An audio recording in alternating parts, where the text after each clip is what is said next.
He never called me stupid. Never once. He never looked at me with disgust. Never mocked my body. Never laughed at my dreams. Never shouted my insecurities back at me during arguments. In fact, most people would have called him loving, gentle, protective, devoted, the kind of man people envy quietly, the kind of relationship that makes other women say, "You're so lucky." And for a long time, I believed them. Because what he gave me never looked like cruelty. It looked like admiration. That's why it took me years to understand that I was trapped.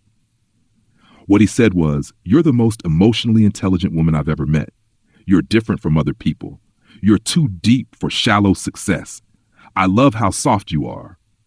I love that you're not obsessed with status or ambition like everyone else." And every time he said those things, I felt chosen, seen, safe. I didn't realize those compliments were slowly becoming the walls around my identity. He never insulted me once. He never needed to. His compliments were the cage. Dark psychology has a name for relationships like this. Not relationships built on obvious cruelty. Not relationships built on fear. Not relationships where bruises exist. Relationships where control arrives beautifully, where manipulation hides itself inside affection, where someone studies your deepest emotional needs and then builds a prison shaped perfectly around them. And the terrifying thing is this: when someone controls you through pain, your body wants to escape. But when someone controls you through love, your body learns to stay. When I met him, I had never felt so understood in my entire life. He listened differently than other people.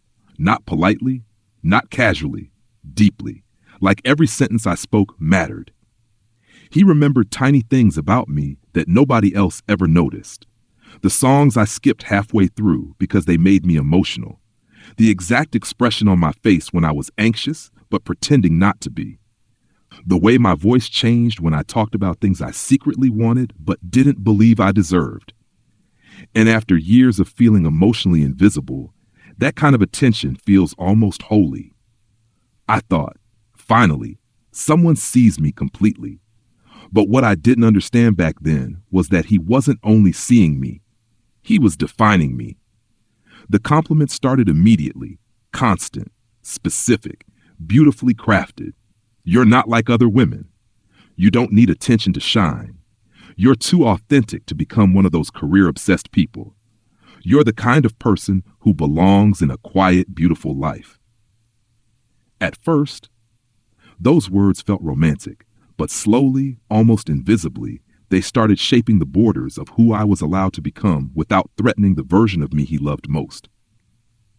And that is the part people rarely understand about covert control. The manipulation is hidden inside the praise itself. Because every compliment quietly contains an instruction. You are this, so don't become that. You're so gentle, meaning don't become assertive. You're so emotionally mature, meaning don't become angry. I love how humble you are, meaning don't become powerful enough to outgrow me. I love you exactly as you are, meaning please never change. And the terrifying thing is, none of it sounded controlling. It sounded beautiful.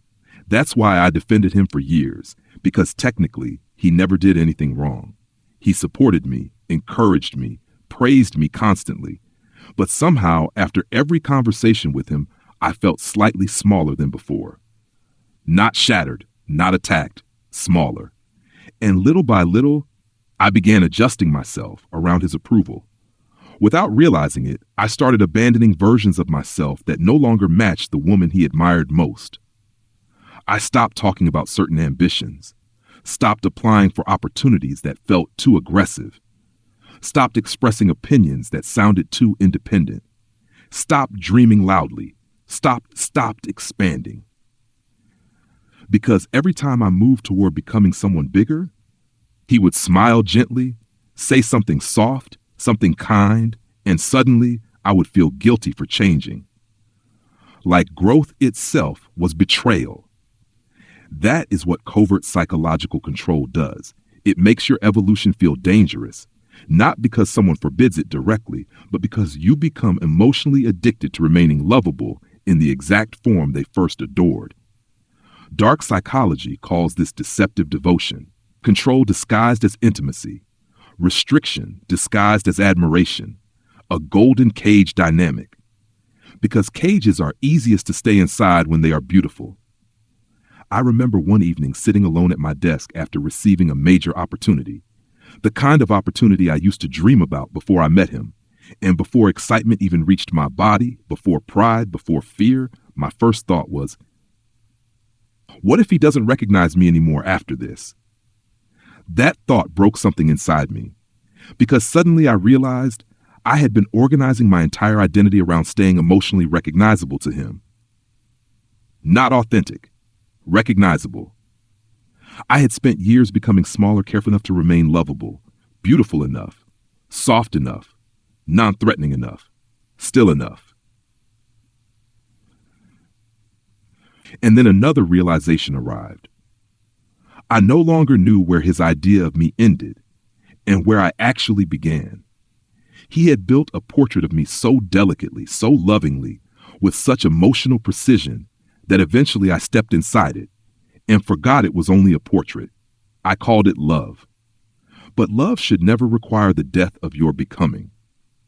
And I need to say something carefully here. He was not evil. That's what makes relationships like this so psychologically confusing. He was attentive, warm, protective. He probably even believed he loved me deeply. But people can love you and still unconsciously fear your growth. People can adore you and still build emotional systems that keep you small enough to never leave them behind. Because wounded people often do not want partners. They want emotional stability, predictability, safety, and sometimes the easiest way to keep someone emotionally safe is to stop them from evolving beyond the version you first fell in love with. But that is not love. That is preservation. And preservation is not the same thing as freedom. A flower preserved behind glass may stay beautiful forever, but it never grows again. If you are in a relationship where you have never been insulted, never been screamed at, never been obviously harmed, but somehow, slowly, quietly, you have stopped becoming the person you were becoming before they entered your life, pay attention to that feeling. Because not every prison announces itself as pain. Some arrive as devotion. Some arrive as protection. Some arrive wrapped in compliments so beautiful. You defend the cage yourself. And if someone's love always left you feeling slightly smaller, slightly safer, slightly less alive, then maybe their love was never helping you grow. Maybe it was only helping you stay. Real love does not place ceilings above your identity. Real love does not punish your evolution emotionally. Real love does not make expansion feel like abandonment. Real love says, I love who you are today, and I cannot wait to meet who you become tomorrow. Anything else is just a beautiful cage pretending to be devotion.